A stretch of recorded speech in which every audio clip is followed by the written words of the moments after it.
Hi everyone, it's Lisa and welcome to Make It Monday. Today I'm going to teach you this really cool patterned card front that I learned from my amazing friend Linda Bauwin. Thanks Linda. She shared the dimensions and instructions with me and I wanted to share them with you. So let's go ahead and get started. You're going to need a piece of 4 1/4 by 11 of very vanilla cardstock.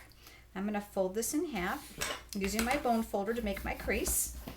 The next thing you're going to need is a 3 1/2 inch by 3 1/2 inch piece of very vanilla cardstock. Now I went ahead and used the lacy brocade embossing folder on this piece just to save some time on the video. I'll also have all the dimensions on the screen for you. Then you're going to need a piece of 2 1/2 by 2 1/2 inches of Midnight Muse. And this one is 3 3/4 by 3 3/4 of Midnight Muse as well. And then last, you're going to need a piece of 4 inch by 4 inch crumb cake. So these pieces will all be layered on the finished card. The first thing I did was go ahead and use designer series paper to cut out some squares. And this is from the print poetry pack. And I've gone and used the 1 3/8 inch square punch. So I've done 2 of the floral and 2 of the polka dots. And you'll see how I was careful to pick up some of that detail that was along the side of the paper. Using my paper snips, I'm going to take these 2 pieces and I am going to cut them on the diagonal. Right? And I'm going in with that piece of Midnight Muse cardstock. This is the small piece. This is the 2 1/2 by 2 1/2. And I'm going to use the lacy brocade embossing folder again. Again, that's optional to create a textured background. Okay, and so there's our folder. All right, now what I want you to do is put this on the diagonal, and we are going to mount these 2 pieces here and here. And the snail adhesive works well. I went ahead and just did 2 stripes of adhesive. I love the opposite side as well, it's just as pretty.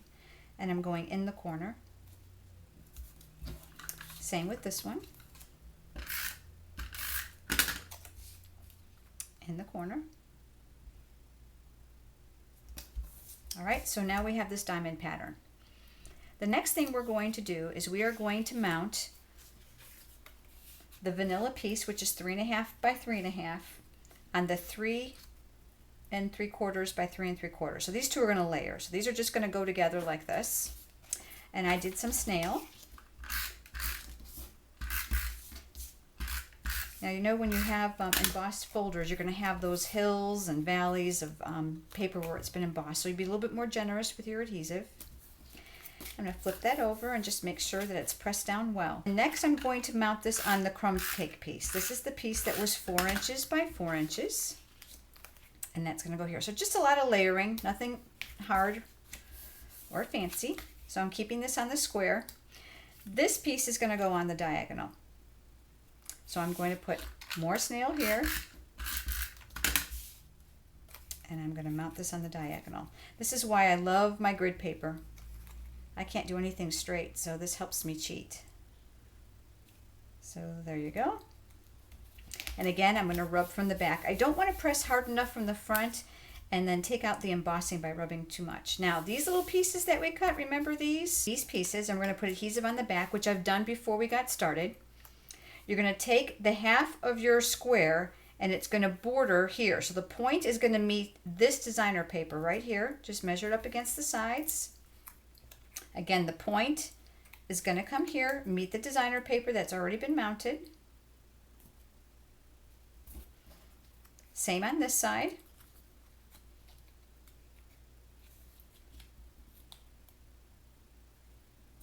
And the last one is going to come here.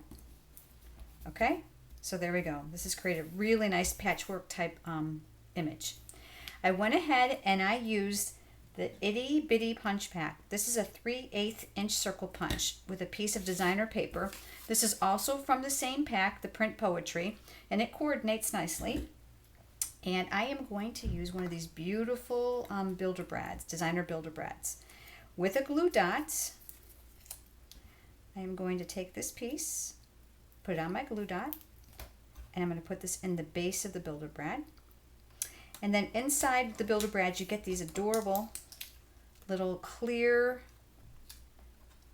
I don't don't know what to call these. What are we going to call these? Little seals that go over the top. And that fits beautifully there. Okay. Going to use my paper piercing mat and my tool. I'm going to poke a hole in the center.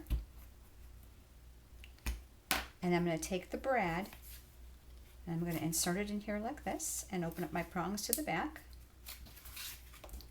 See how fast this is coming together? Okay. The next step, I'm going to use my crumb cake ink and a wedge of sponge, and I'm going to put some ink on it, and I'm going to go all around the edges. And I want it to look old. It's going to be a vintagey project, of course. It's kind of what I gear towards. And just give this some aged coloring around the edges. All right. I'm going to open up my Midnight Use ink, and I'm using the words from Vintage Verses. I'm using the thanks. I love this set. It is free during celebration. Free. So I'm going to use the crumb cake first. And I'm going to ink up my words. I'm going to stamp them at the top. And then I want you to go ahead and clean your stamp on your Stampin' Scrub. Mine's all the way over here to the side. You can't see it. Just want to make sure it's clean. And then I'm going to go back inside with the Midnight Muse. Now, it does not matter if it's lined up. That's the whole point. So you get that little bit of a shadow, which creates a little bit more credence to the aged look. So I'm going to stick these off to the side. And then all I'm going to do now is I'm going to either use adhesive. Actually, today I think I'm going to use dimensionals. You know how I love these things. I'm going to do one in each corner. And I'm going to do one in the center, just so that this is balanced. This is a rather large piece. If you're having trouble getting the paper off, take your fingernail, push down in the center to create a small crease, and that's going to lift the corners really nice and easy for you. It's kind of a silly tip, but it works. And then this is going to go on the front of our card like so. Okay, so there you have it. You're going to notice too that I've gone ahead and I've done this card so that it opens from the top to the bottom. So that's it for today. I hope you'll come back next week for Make It Monday.